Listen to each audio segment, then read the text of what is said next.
Hi, it's Fias Tarot. Hello, Aries placements. Okay, so this is your love reading hanggang mid-August. Okay, so check natin kung ano ba ang magiging sitwasyon ninyo and kung ano magiging next action or kalalabasan.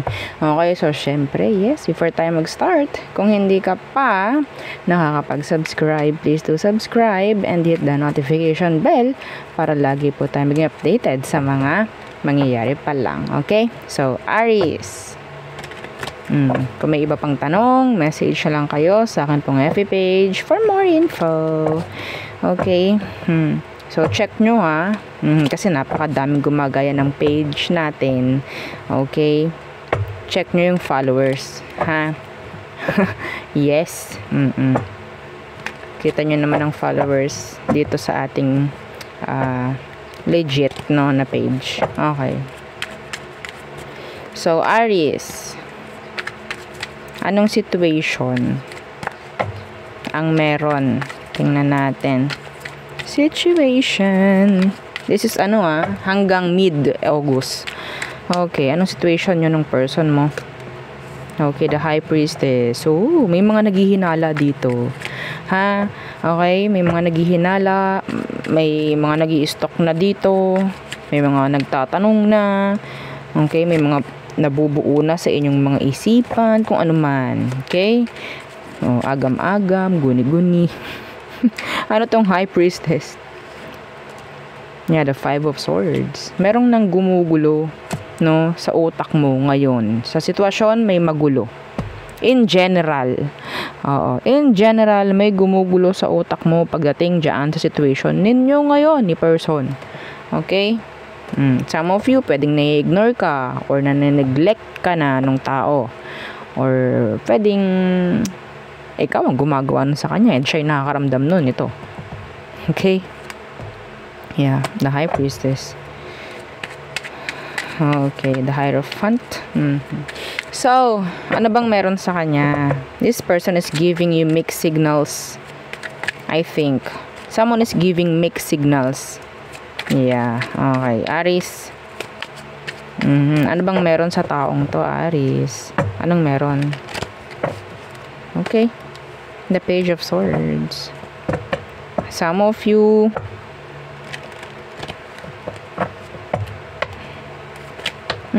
okay. Death and the Queen of Wands. Okay. Ooh. This is specific. Meron ditong no contact.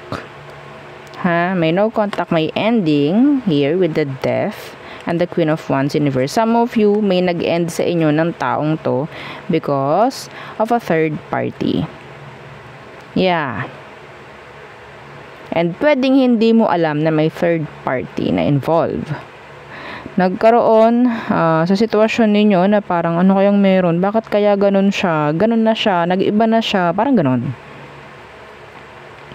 Okay? And then may nangyaring ending. Or parang nagiging cold and detached na itong taong to if ever na kayo pa.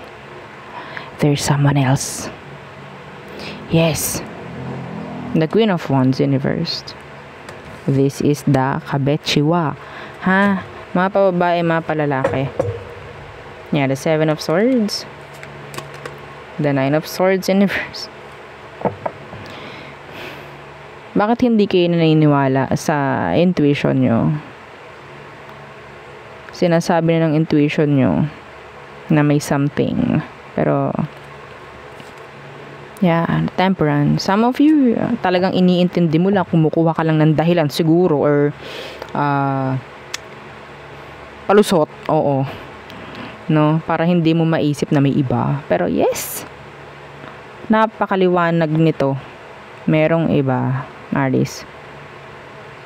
Okay?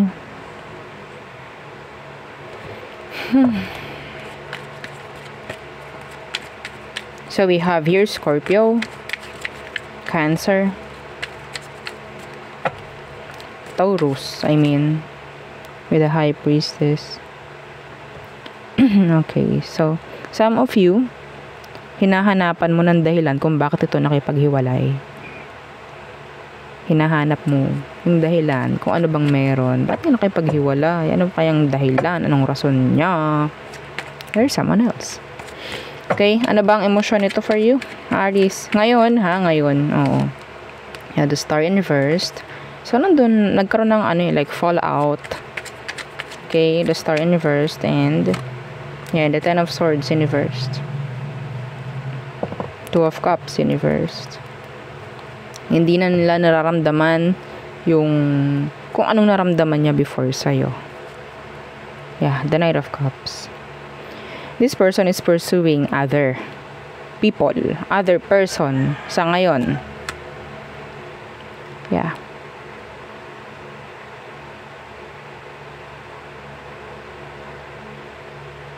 Naghihintay ka pa rin, Okay. Ano tong ten of swords na to in reversed? What's with this? Yeah, the devil in reversed.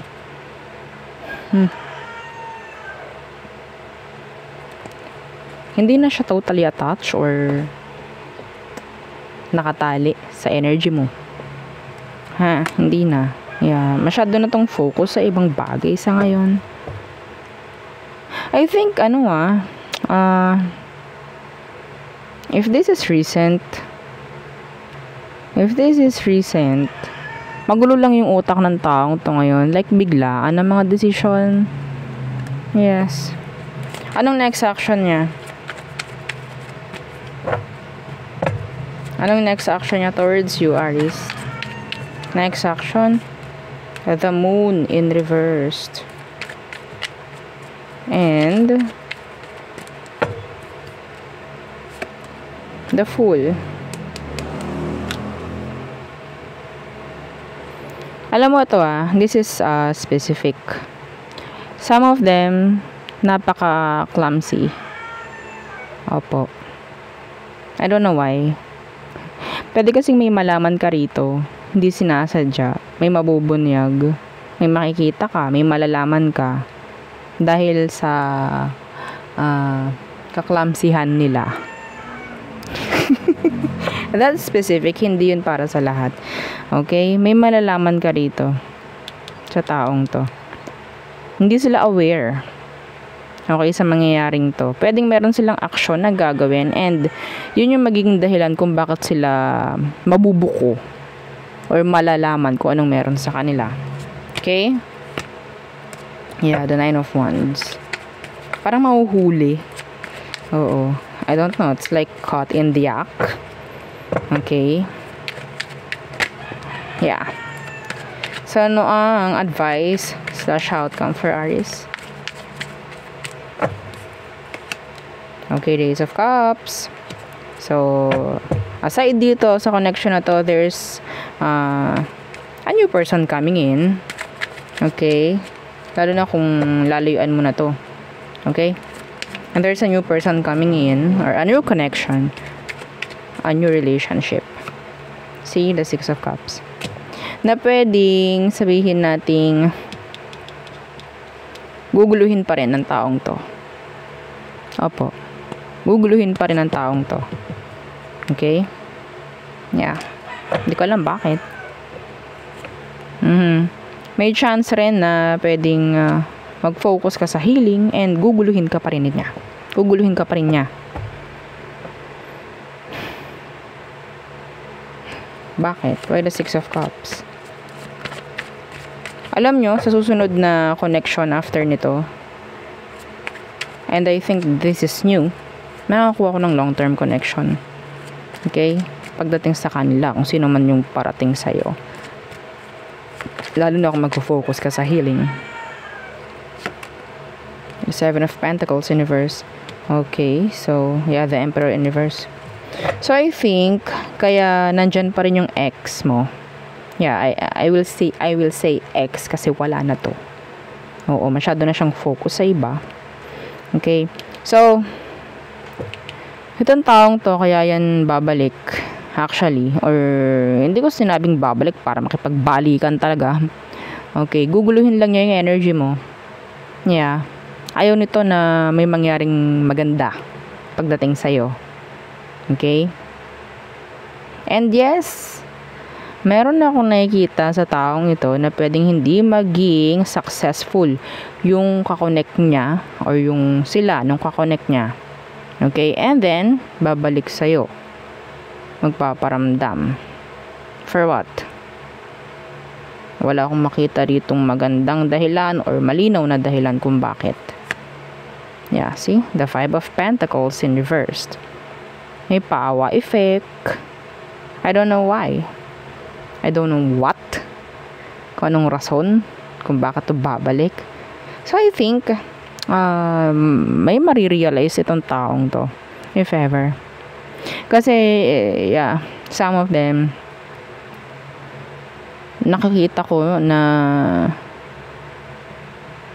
naging madali, no, yung pagdedesisyon nitong taong to sa pagpili or sa sa pagpili ng iba or sa paggawa ng isang aksyon na hindi naman nila pangangatawanan. Okay? So parang na-attract lang sila doon sa new. Okay? Na-attract lang and then okay, nasubukan ko na, ay ganun lang pala yung aming mangyari sa amin, pero iniwan ka para lang doon. And then yeah, ikaw na bahala kung anong decision ang gagawin mo pag to bumalik. Okay? Okay, so there.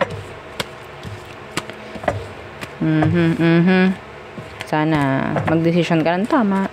Okay, so tayo tumungo na sa all signs for Aries placements. Okay. All signs, Aries through Pisces. Okay. Aries. So, there's a completion here. Some of you, this is an ending or a distance. No? From a distance. May pagdistansya na pwedeng ginagawa si Aries. Taurus, okay, some of you, there's a Taurus here na talagang attracted sa'yo, like physically attracted. Okay, some of you, may chance na magkaroon ng new person na Taurus. Okay? Yeah, some of them, gusto na ng new beginning with you. Gemini, okay, so si Gemini just want a short-term connection with you, like a fast communication, parang ganyan. Yeah. This is just flirt. This is just a game. They want a game. Yeah. Cancer. Okay, they're being mysterious. Some of them, they're analyzing kung anong meron sa iyo. Okay? Leo. Okay, so there is an ending or pwedeng may chance na may mangyaring pagbabago with that Leo. Virgo, okay, so si Virgo, may chance na may takot. I don't know kung bakit. May takot na kumunik or lumapit sa'yo. Maybe, some of them, nagkakasala itong si Virgo sa'yo, ha? Okay, if this is someone na kakonek mo. Libra, okay, they're attracted. Yeah, attracted siya sa'yo, Aries. Scorpio. So, si Scorpio, masyadong magulo ang utak, ang isip. Some of them, they're throwing or giving you mixed signals. May mga tinatago si Scorpio, actually. Okay? So, Sagittarius, they're non-committal. Yeah. They're not ready. Pagdating sa mga relasyong, ang tawag dyan? Mature, no? Anyway, Capricorn. So, si Capricorn, some of you, if this is a past person, talagang hindi pa nakaka-move on to, ramdam pa rin niya yung unfinished business. Okay? Still, nakatali pa rin sa'yo, like karmically tied with you, to you. O, parang ganyan. Okay. Aquarius. So, there's a fallout here. A fallout with an aqua. So there's like a breakup or separation will happen maybe. Okay. Pisces. So, may pagtalikod. Okay? Or gagawa si Pisces ng isang decision. Okay? Pero I don't know. It's like, magulo yung pag-iisip ni Pisces sa ngayon. Yeah. Ayaw rin niya kasi nang manghihinayang rin siya. Kung ano man to. So, nagiging sigurista itong taong to kung sino man. Okay, so there, yun ang ating reading for you, Aries placements. Again, yeah, please don't forget to like, share, and subscribe, and follow our FB page. Thank you. Bye.